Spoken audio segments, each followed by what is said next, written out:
Terima kasih. Assalamualaikum warahmatullahi wabarakatuh.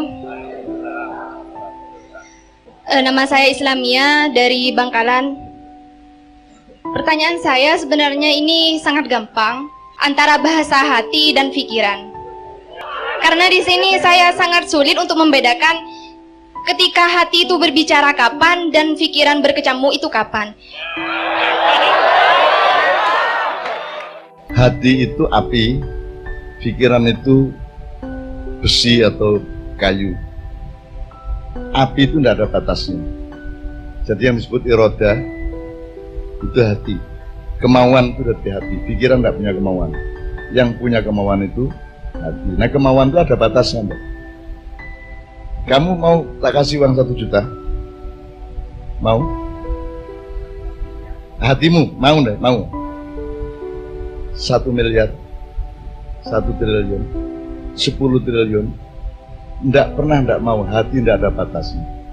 Kamu ngorek ini, ya set, kamu bakar ini, set, ya, terus karpetnya terbakar, itu terbakar, semua payon terbakar, rumah terbakar, tetangga terbakar, sak Bangkalan terbakar, bisa enggak? Terus kapal di pelabuhan ikut terbakar, ke Surabaya, Surabaya ikut terbakar, seluruh pulau Jawa terbakar, bisa enggak dari ini tok seluruh dunia terbakar? Karena api tidak ada ukurannya. Kalau beras ada ukurannya 1 kilo, 2 kilo, ya. Kalau kayu ada ukurannya 1 meter, 2 meter, ya. Kalau suhu ada ukurannya, temperatur ada ukurannya. Tapi kalau api tidak ada ukurannya. Dia bahkan bukan benda. Api itu tidak ada, cahaya itu tidak ada. Yang disebut cahaya adalah partikel-partikel udara disorot oleh sesuatu yang disebut cahaya yang tidak kelihatan, terus di kornea matamu dia kelihatan sebagai sesuatu yang terang. Tapi itu bukan cahaya. Karena Allahu nurus samawati wal ardh, bukan Allahu yunawwir, tapi Allahu nur. Jadi Allah itu sendiri cahaya, maka tidak mungkin cahaya kelihatan.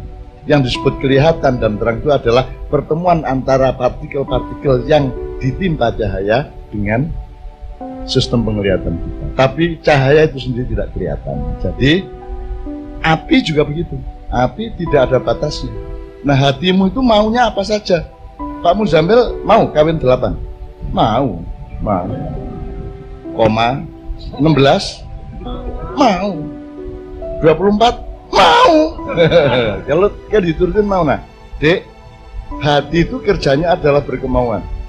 Kemauan itu akan merusak manusia kalau tidak pada batas yang tepat. Betul enggak, Mas? Sekarang yang mengukur baju siapa? Hatimu atau pikiranmu? Hatimu segini, sekian, itu yang ngatur pikiran. Jadi al-misbahu fi zujajah. Jadi hatimu itu ditemani oleh tabung kaca. Tabung kaca itu berarti, kalau tabung kaca itu berarti kan ada regulasi, ada margin. Kalau dalam ekonomi ada margin, ada batas tertentu. Jadi gejolak hati itu dibatasi oleh pikiran. Kalau pikiranmu merasionalkan terus kemauanmu itu, maka lama-lama hatinya juga tidak terlatih hanya untuk berkemauan tanpa batas. Nah, karena engkau belum memanage pergaulan dan fungsi antara pikiran dengan hatimu, maka sekarang kamu bingung dengan gejolak dan kecamuk tadi itu. Nah, monggo sekarang dilatih kemauan hati. Kalau maunya kan misalnya Anda datang ke prasmanan, maunya kan makan semua, gulai ini yo enak, sate ini yo enak, rawon ini yo enak, semua mau. Tapi kan pikirannya mikir, gulai saja, setengah piring saja, satenya 2 saja. Itu pikiran. Nah, kerjakan akal pikiran, fungsi akal pikiran itu dengan tertib supaya hatimu terbatas. Nanti akan ada disiplin antara hati dengan pikiran. Kira-kira seperti itu. Kira-kira seperti itu. Ini fungsinya 2 ini kan berbeda. Yang satu berkemauan, yang satu membatasi kemauan. Yang ini melampiaskan, yang ini mengendalikan. Hidup itu cuma 2, mengendalikan atau melampiaskan. Aslinya manusia yang namanya nafsu itu melampiaskan. Outputnya adalah pelampiasan. Tapi kalau yang namanya iman, yang namanya syariat, yang namanya akal, ya'qilun yatafakkarun, itu adalah mengendalikan. Betul enggak? Nah, hidup itu adalah menaklukkan pertarungan antara pelampiasan dengan pengendalian. Nah, engkau khalifahnya. engkau yang mengatur batas-batasnya itu. Maka hati itu sudah diniati aja suruh bertapa dia. Jadi yang muncul nanti bukan keinginan tapi kebutuhan. Kan perutmu bilang sendiri bahwa kamu butuh makan, nggak perlu hati. Gitu Mas. Kan perutmu yang ngasih tahu kamu lapar. Gitu kan? Jadi kalau bisa jangan menuruti keinginan, tapi penuhilah kebutuhan. Cukup. Nah kalau kebutuhan itu pikiran yang lebih tahu daripada hati. Kalau hati maunya semua, maka hati dikasih iman oleh Allah, gitu loh. Andaikan pikirannya ndak pinter, ndak sekolah, ndak terdidik, hatinya kalau ditemani iman dia akan membatasi dirinya dengan sendirinya. Dirasakan sudah cukup ini, sudah mulai mau kenyang tak berhenti aja. Kata Rasulullah kan, makanlah ketika lapar dan berhentilah makan sebelum kenyang. Nggak pakai pikiran juga aslinya bisa, asal kamu setia kepada imanmu. Karena iman juga akan memberitahukan secara rohaniah batas-batas itu kepada hatimu. Kira-kira gitu. Ini pelajaran tasawuf malam hari. Jangan ya tasawuf ya biasa, hidup tuh kayak gitu. Jangan dilampiaskan terus nanti kamu hancur. Kerakusan, keserakahan itu tidak ada aplikasinya. Nggak mungkin kamu rakus. Maka kamu jangan cari duit terlalu banyak hanya untuk karena kerakusan letaknya tidak di badanmu tapi di dalam khayalmu. Wah saya punya duit segini, wah saya punya deposit segini, wah saya punya mobil segini. Lah kamu bisa enggak punya mobil 4 kamu nikmati semua? Enggak bisa toh. Kamu punya rumah kamarnya ada 25. Kamu nikmati enggak kamar 25? Enggak bisa. Kamu tuh menikmati kasur aja enggak bisa. Makanya saya tuh sangat jarang tidur di kasur. Saya tidur di kursi. Apa sebabnya? Belum turu kok. Tidur kan enggak tahu bedanya kasur sama tikar. Ya aneh orang beli kasur itu. Kan kalau tidur nggak terasa. Kalau tidur kan nggak tahu kasur apa kursi, nggak tahu. Kalau tidur kok urusannya kok kasur. Itu orang gila. Ya enggak juga sih ya. Cuman ya kalau saya tuh mikirnya ekstrim gitu lah. Iya, wong turu kok butuh kasur. Wong kalau tidur itu nggak ngerti bahwa itu kasur toh. Enak toh Mas. Kalau Anda hidup kayak saya enak, hemat. Bojomu lesu. Oke gitu ya Mbak Islamia. Cukup ya.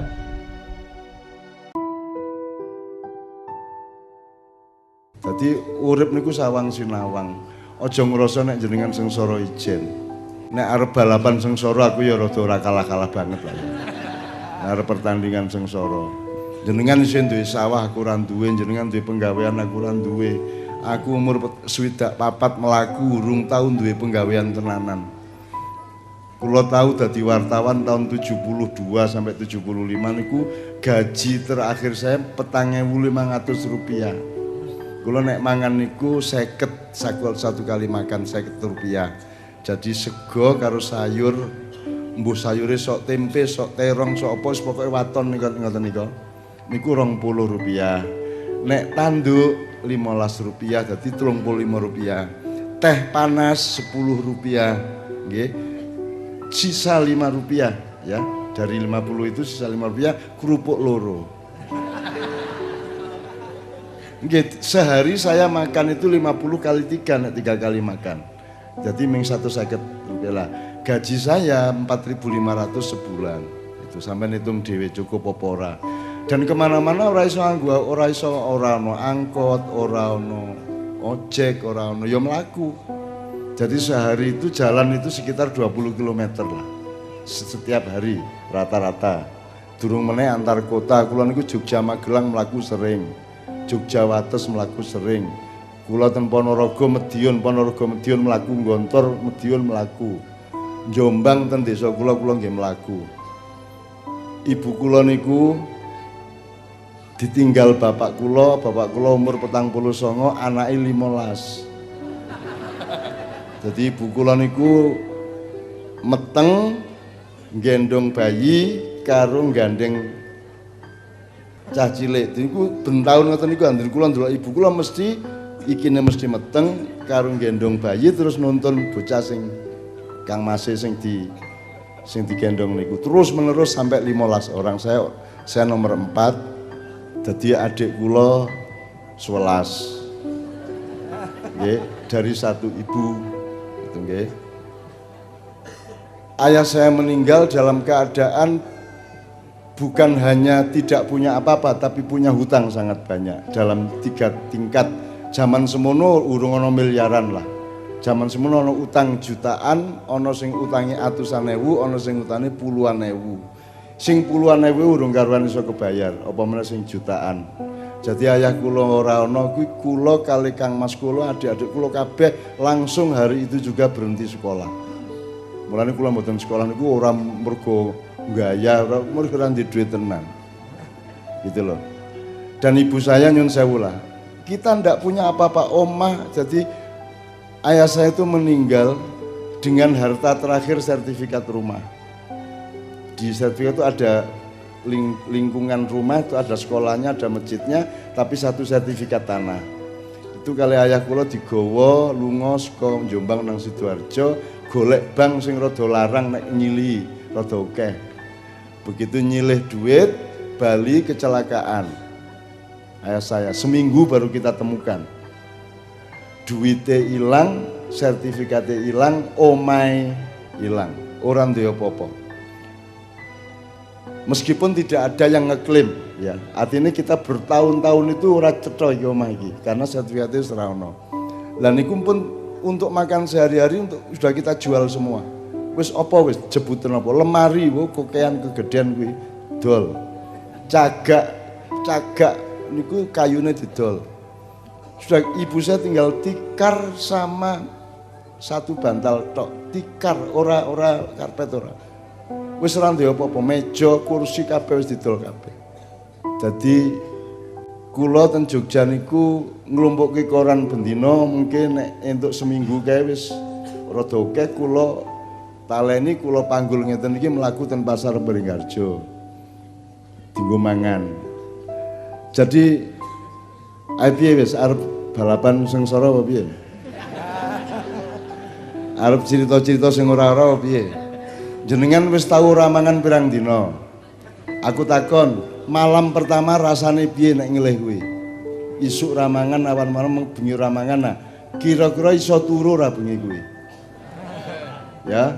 Terus isuk tetep ya ora iso mangan, ra duwe apa-apa. Njur awan rasane piye hari kedua, sore bengi meneh kira-kira awakmu rasane piye? Panas terus piye? Rada duduk piye? Malam pertama isih miso-miso ora. Isih mangkel, isih sengsara. Tapi malam kedua wis rada seje. Lemes ning wis rada arep miso wis ora kuat. Arep nelongso wis ora kuat. Belum nanti hari ketiga, malam ketiga piye wis. Carane ben ora nglih niat ana poso. Diniati poso. Pancen ra ono kok mending bangane ra ono karo ngaplo ya ta mending diniati poso sisan. Jenengan iku nek melarat iku ya aja ditambahi karo sedih hati. Wis melarat sedih bodoh to niku. Nek melarat doleki piye carane ben seneng. Gitu loh, ben seneng. Nah, makanya kita harus punya hubungan sama Allah Subhanahu wa taala. Sing saged nulung jenengan sapa melih? Mosok arep nyilih duit nang Pak Kapolsek. Gitu. Apa disilih duit bendina. Jadi pokoknya ngeten nggih nanti kita omongkan sampean ngomong nggih. Nanti kita omongkan piye carane ben urip iki seger. Piye jar urip ben dedeg, ben patrape atine, pikirane tetep apik, ben tidak putus asa, kita tetap gede atine ra masalah. Nggih. Saya itu kan seharusnya juga ndak di sini nek aku iki nuruti apa sing aku iso. Menurut sampean kula dadi menteri iso ora? Dadi presiden iso ora kira-kira? Nek dibanding sing tahu-tahu kuwi. Nek kula gelem kira-kira iso mboten? Aku dadi pengusaha gede iso ora? Aku kenal kabeh kok. Dan aku njaluk sapa wae dikeki. Ning aku ora tau njaluk lho. Ora tau njaluk. Kenapa Pak Harto dulu tidak marah sedikit pun ketika saya kritik zaman tenanan mbiyen iki nek penguasa tenanan. Tapi Pak Harto tidak pernah marah kepada saya karena begitu saya mau ditangkap Pak Harto yang melarang untuk menangkap saya karena sebentar kalau Cak Nun itu dia ngomong itu apa adanya, dia tidak punya kepentingan politik. Dia tidak ingin jabatan, dia tidak ingin apa-apa. Dan dia adalah satu-satunya tokoh nasional yang tidak pernah minta duit kepada saya dan tidak pernah saya kasih duit, ngomong ngono kuwi. Itu Pak Harto cerita kepada saya di depan anak-anaknya. Jadi besok-besok anak-anakku nek ana apa-apa kowe golek ana Cak Nun kae ora wong ora duwe pengin apa-apa kae. Kae wis dikek Novia wis seneng atine. Ngoten. Terus aku kandha Pak Harto niku sing terakhir niku sing kula mboten setuju niku. Napa Cak? Ini satu-satunya tokoh nasional yang tidak pernah minta duit ke saya dan tidak pernah saya kasih duit niku kula gelo niku Pak. Soalnya kabeh niku ngarani kula dikek duit jenengan lho. Niku lak do masuk dalam mlebu neraka wong mitnah kula e. Aku mung tuku mobil elek banget jare Pak Harto sing nukokke. Ming dirik-dirik gawe omah mboko sithik niku jare Pak Harto sing gawe. Gitu aku kandha Pak Harto niku jenengan niku seneng men ana wong mlebu neraka lho. Piye kok? Maksudnya piye, Cak? Lah iku do mitnah aku niku lak mlebu neraka doan. Lah terus karepe piye? Nek pengen ora mlebu neraka ya aja dadekke fitnah. Ya diwujudke ngono kata. Nah, guyon tapi terus ampun ngoten to, Cak. Justru karena saya gitu itu jadi dia malah tidak berani berinisiatif apapun kepada saya. Jadi kula niku seneng malaikat, Pak.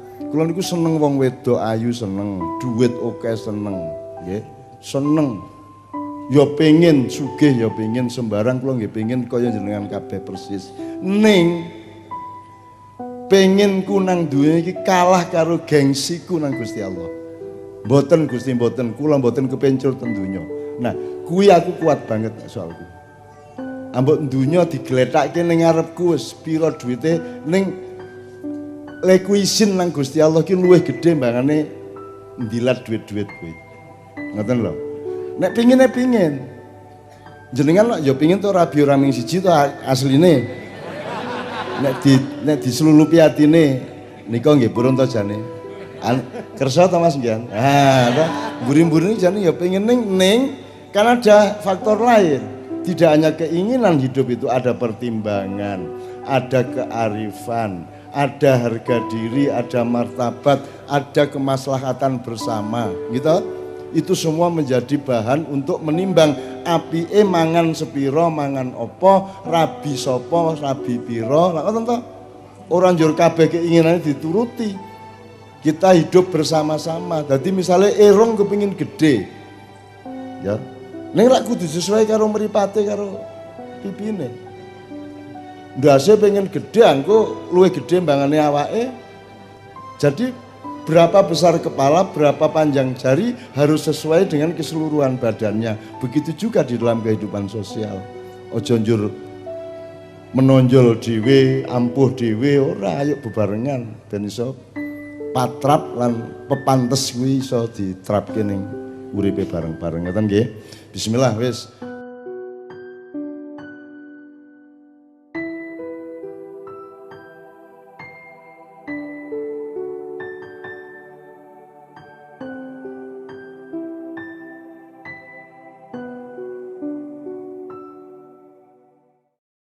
Assalamualaikum, selamat datang di Peweling Ma'iyah. Berikut ini adalah video sinau bareng tahun 2019. Garis besar dari video ini adalah respon Mbah Nun kepada penanya yang intinya menanyakan perihal bagaimana cara agar bahasa hati dan pikiran tidak saling berkecamuk. Karena penanya ia merasa sulit membedakan kapan hati berbicara dan kapan pikiran berbicara. Jadi intinya, bagaimana agar hati dan pikiran tidak saling bertentangan, tidak berkecamuk. Dan sebatas yang dapat kami tangkap, kurang lebih berikut ini ulasan, rangkuman, atau pointernya. Poin yang pertama, Mbah Nun melengkapi pertanyaan penanya begini. Dalam diri manusia itu tidak hanya ada pikiran dan hati saja, tapi juga ada satu komponen lagi, yakni kemaluan. Jadi pikiran letaknya di atas, hati letaknya di tengah, dan kemaluan letaknya di bawah. Kemudian, poin yang kedua, Mbah Nun bercerita begini. Dulu, Allah memerintahkan malaikat Israel untuk menciptakan patungnya Nabi Adam. Kemudian ketika selesai, Allah meniupnya 3 kali. Pertama, ditiup di tengahnya atau hatinya. Kemudian Nabi Adam bersin seraya berkata, Alhamdulillah. Selanjutnya, para malaikat menjawab, Yarhamukallah. Dan Nabi Adam menjawab, Yahdikumullah wa yuslih balakum. Kemudian Nabi Adam ditiup lagi bawahnya. Dan karena hati ini akan selalu diganggu bawahnya, maka yang terakhir Allah meniup atasannya atau pikirannya. Dan itulah sebabnya kenapa Allah membekali manusia dengan akal. Jadi, akal gunanya adalah untuk membentengi hati. Oleh karena itu, maka tidak sama antara manusia dengan makhluk Allah lainnya. Karena manusia ditiupkan atau diberi nafsu, sedangkan malaikat tidak. Begitupun dengan binatang. Mereka diberikan otak, tapi tidak diberikan pikiran. Karena binatang tidak memiliki nafsu, hanya memiliki insting. Poin yang ketiga, Banu memberikan sedikit contohnya. Misalkan hati itu inginnya makan apa saja, tapi pikiran membatasi. Oh, kamu jangan makan ini, kamu makan itu saja. Contoh yang lainnya, hati inginnya semua wanita dimiliki, tapi pikiran membatasinya. Poin selanjutnya, Banun menjawab dengan perumpamaan begini.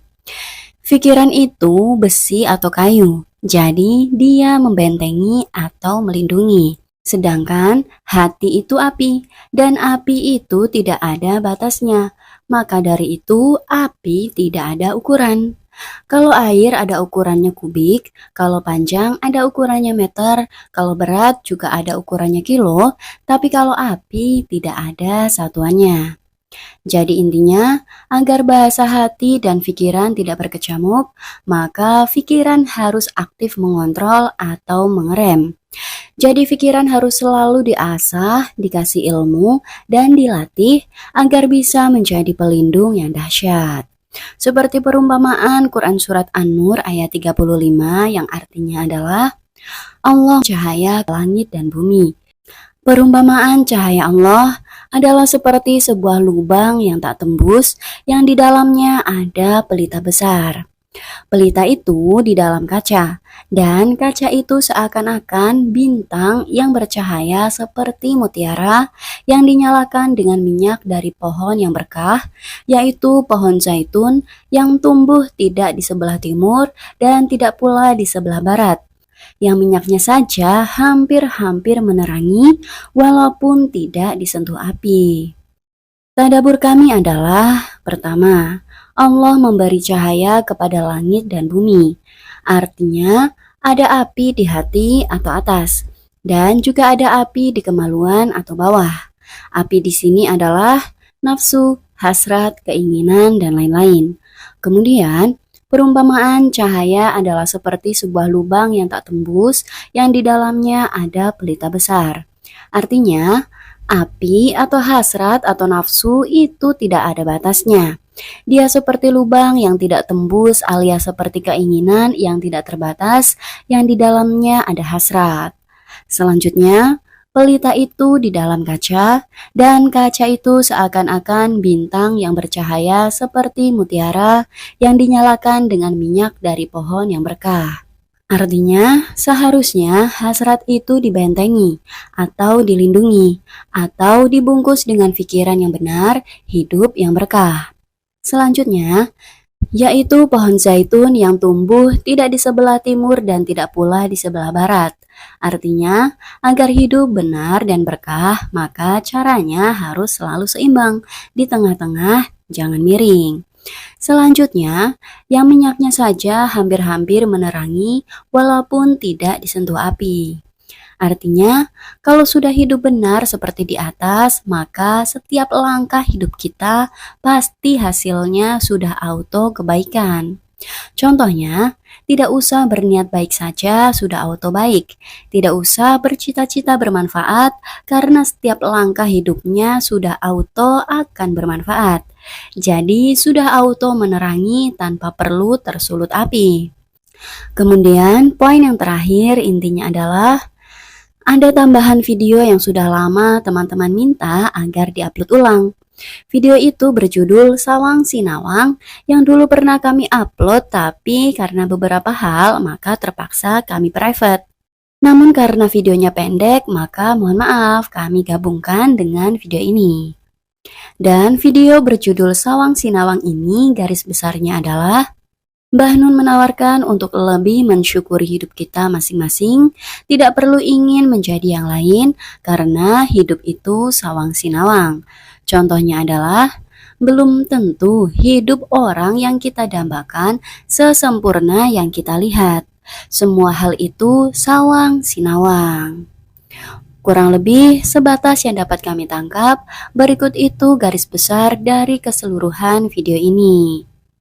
Oke dulur-dulur, sampai di sini dulu ya ulasan atau pointernya.